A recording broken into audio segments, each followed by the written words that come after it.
किसान साथियों नमस्कार, मैं पुनीत सिसोदिया। किसान भाइयों, आज की इस वीडियो में हम बात करेंगे फसलों पर यूरिया के स्प्रे के बारे में और डीएपी के स्प्रे के बारे में। यूरिया के बारे में हम बात करेंगे कितनी डोज रखनी है, कब स्प्रे करना है जिससे इससे क्या अच्छे बेनिफिट मिले और क्या क्या इसके बेनिफिट देखने को मिलते हैं। देखिए, इसकी डोज परफेक्ट होना बहुत ज़रूरी है, क्योंकि यदि आपने ज़्यादा डोज रख दी तो पत्तियाँ जल जाएंगी, कम डोज रखी तो आपको बेनिफिट नहीं मिलेगा उतना। उसी तरीके से डीएपी की भी बात करेंगे, क्या डोज रखनी है, क्या बेनिफिट्स होते हैं, तो इसके बारे में डिटेल में समझेंगे। देखिए, देखा भी गया है कि हम इनका जब फोलियर एप्लीकेशन करते हैं तो उपज में 20 से लेकर 30% की वृद्धि देखी गई है। जी हाँ, तो चलिए जानते हैं डिटेल में इनके बारे में, हम समझते हैं। सबसे पहले हम बात करते हैं यूरिया के बारे में। यूरिया के अंदर आप जानते हैं 46% नाइट्रोजन होती है, नाइट्रोजन का बहुत अच्छा सोर्स है। और यूरिया जो होता है 100% वाटर सॉल्युबल होता है, यानी कि पानी में घुलनशील होता है, तो पानी में डालने से इजीली घुल जाता है, इसलिए स्प्रे करना इसका बहुत आसान होता है, हम स्प्रे कर सकते हैं। देखिए, स्प्रे में जो हमें इसकी डोज रखनी होती है वो हम इसका 1% वाला सॉल्यूशन तैयार कर सकते हैं या 2% वाला सॉल्यूशन स्प्रे कर सकते हैं। 1% यानी कि 100 लीटर पानी में 1 किलोग्राम यूरिया घोल करके हम स्प्रे कर सकते हैं। तो 1% वाला जो सॉल्यूशन है जो आपको स्प्रे करना है वो कर सकते हैं आप वेजिटेबल्स क्रॉप के अंदर, जैसे सब्जियों की फसलें हैं या आपकी जो फसल है वो छोटी है तो उस स्टेज में कर सकते हैं 1% वाला सॉल्यूशन। 2% वाला सॉल्यूशन जो स्प्रे करना है, यानी कि 100 लीटर पानी में 2 किलोग्राम यूरिया घोल करके आप स्प्रे कर सकते हैं, तो वो 2% वाला सॉल्यूशन तैयार हो जाएगा। वो करेंगे आप सीरियल क्रॉप के अंदर, यानी कि अनाज वर्गीय फसलों के अंदर, जैसे धान की फसल है, मक्के की फसल है, गेहूं की फसल है या आपकी ईख गन्ने की फसल है, तो उन पर हम इसका उपयोग 2% वाला सॉल्यूशन कर सकते हैं। स्प्रे हमें कब लेना चाहिए? हमें वेजिटेटिव स्टेज में इसका स्प्रे कर लेना चाहिए, यानी कि बुवाई प्लांटिंग के 30 से 35 दिन बाद जब हमारी फसलों की वेजिटेटिव स्टेज आती है उस समय हम इसका स्प्रे कर सकते हैं। इसके स्प्रे से क्या है, नाइट्रोजन की पूर्ति होती है प्लांट के अंदर, जिससे आप देखेंगे इसके स्प्रे के बाद एक तो पौधा आपका मोर ग्रीनिश हरा भरा देखने को मिलेगा, पौधे की जो ग्रोथ है वो आपको फास्ट देखने को मिलेगी, तेज देखने को मिलेगी। तो ये बेनिफिट होता है जिससे प्रोडक्शन में इंक्रीज होता है, यानी कि क्योंकि यूरिया जब हम देते हैं तो इससे नाइट्रोजन पूर्ति होती है। नाइट्रोजन हमारा प्रोटीन निर्माण में हेल्प करता है पौधे के अंदर, जिससे प्रोटीन अधिक बनता है तो हमारा प्रोडक्शन इंक्रीज होता है। तो ये बेनिफिट इसका देखने को मिलता है, काफ़ी शानदार है, काफ़ी सस्ते में हमें ये स्प्रे जो है हमारा तैयार हो जाता है। लेकिन आपको क्या सावधानी रखनी है, आपको ध्यान रखना है कि यदि आपकी फसल पर कीट व रोग का अटैक है तो आप ये स्प्रे यूरिया का स्प्रे ना करें, अवॉइड करें, क्योंकि अगर कीट व रोग का अटैक है और या आप इसका स्प्रे कर देते हैं तो कीट व रोग की समस्या और ज़्यादा बढ़ जाएगी।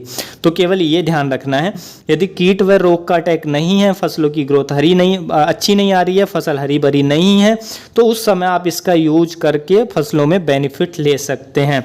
उसके बाद हम बात करते हैं डीएपी के बारे में, यानी कि डाई अमोनियम फास्फेट के बारे में। इसके बारे में आप जानते हैं इसके अंदर 18% नाइट्रोजन होता है, 40% जो होती है वो फास्फोरस होती है। तो इससे हमारी फसलों को 2 तत्वों की पूर्ति होती है। देखिए, यहाँ पे समस्या ये आती है कि ये जो डीएपी होती है वो वाटर सॉल्युबल नहीं होती है, इजीली पानी में नहीं घुलती है, तो ये समस्या यहाँ पे आती है। हालांकि हम इसका स्प्रे में यूज कर सकते हैं। उसके लिए आपको क्या करना है, डीएपी को 1 दिन पहले आपको घोलना पड़ेगा पानी के अंदर, यानी कि जिस दिन स्प्रे कर रहे हैं उससे 24 घंटे पहले घोल कर छोड़ देना पड़ेगा। फिर अच्छे से चला करके छान करके नेक्स्ट डे आपको इसका सॉल्यूशन का आपको स्प्रे लेना पड़ेगा, तो जब आपको अच्छे रिजल्ट देखने को मिल जाएंगे। देखिए, इसका क्या है कि इसका जो हमें डोज रखनी होती है इसका भी हम 1% से लेकर के 2% तक का जो सॉल्यूशन है घोल है वो तैयार करके स्प्रे अपनी फसलों पर कर सकते हैं। 1% वही आपको वेजिटेबल्स क्रॉप है, सब्जी वर्गीय फसल है, तो वही 1% लेना है। जो आपकी सीरियल क्रॉप है, गन्ना, धान, गेहूं और अनाज वर्गीय फसलें हैं, तो उस पर 2% तक का भी आप कर सकते हैं। तो देखिए, इसके स्प्रे से क्या होता है कि हमारी फसलों पर नाइट्रोजन और फास्फोरस की पूर्ति होती है अच्छी मात्रा में, तो इससे प्रोडक्शन बेहतर देखने को मिलता है। तो इसका जो आपको स्प्रे लेना चाहिए डीएपी का, वो आप ले सकते हैं फसल की फ्लावरिंग स्टेज में, जब भी फूल बन रहे हैं एक फ्लावरिंग स्टेज में ले रहे हैं, और 15 से 20 दिन बाद उसके फर्स्ट एप्लीकेशन के 15 से 20 दिन बाद दूसरा स्प्रे करते हैं, तो बहुत ही शानदार रिजल्ट इसके देखने को मिलते हैं।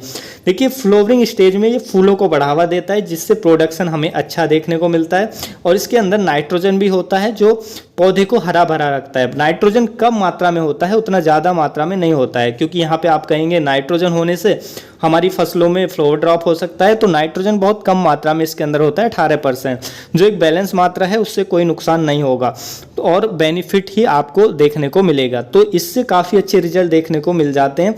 फूलों की फसलों की जो ग्रोथ है वो भी अच्छी आती है, फूल अधिक आते हैं, तो फलों का साइज भी अच्छा बनता है। तो हम इसके से लेकर के इसका उपयोग करके फ्लावरिंग स्टेज में प्रोडक्शन जो है उसको बढ़ा सकते हैं और बेनिफिट ले सकते हैं। उसके साथ साथ इसका हम उससे पहले भी एक स्प्रे ले सकते हैं। जैसे हमारी फसल वेजिटेटिव स्टेज में है तो हमें चाहिए कि फसलों की जो जड़ों का विकास है वो अच्छा हो, तो उस समय भी हम फोलियर एप्लीकेशन कर सकते हैं, लेकिन डोज कम रखें, यानी कि 1% वाला सॉल्यूशन ही आप उस समय उपयोग करें। तो हमें काफ़ी अच्छे रिजल्ट इनके देखने को मिल जाते हैं फोलियर एप्लीकेशन के जरिए और बहुत शानदार काम करते हैं। देखिए अब आप ये ना सोचें कि क्या हम केवल फोलियर एप्लीकेशन करके ही हम इनको पूरा कर सकते हैं फसलों के अंदर, यानी कि नाइट्रोजन की और फास्फोरस को पूर्ति कर सकते हैं हम ज़मीन में ना डाल के। तो ऐसा ना सोचें, क्योंकि नाइट्रोजन की और फास्फोरस की बहुत ज़्यादा मात्रा में ज़रूरत होती है। आप फोलियर एप्लीकेशन के जरिए उसको पूरा नहीं कर सकते हैं।